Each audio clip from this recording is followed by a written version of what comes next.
Thank you, Mr. President. Good morning, Senators.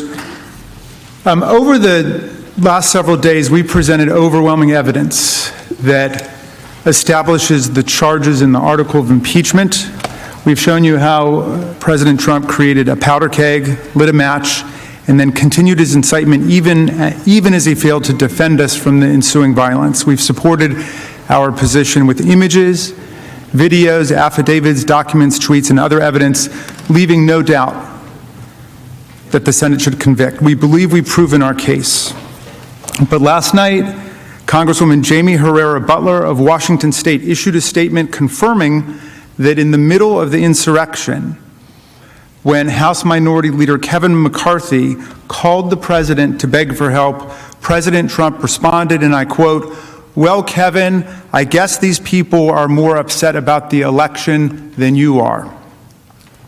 Needless to say, this is an additional critical piece of corroborating evidence, further confirming the charges before you, as well as the president's willful dereliction of duty and desertion of duty as Commander-in-Chief of the United States, his state of mind, and his further incitement of the insurrection on January 6th.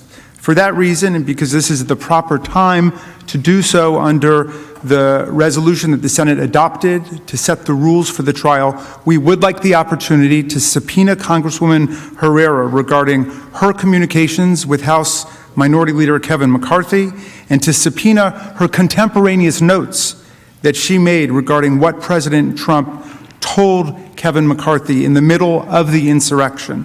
We would be prepared to proceed by Zoom deposition of an hour or less, just as soon as Congresswoman Herrera Beutler is available, and to then proceed to the next phase of the trial, including the introduction of that testimony shortly thereafter.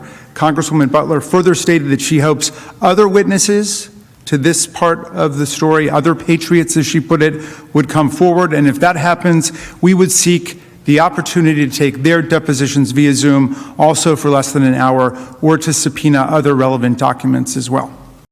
Hey, NBC News viewers, thanks for checking out our YouTube channel. Subscribe by clicking on that button down here, and click on any of the videos over here to watch the latest interviews, show highlights, and digital exclusives. Thanks for watching.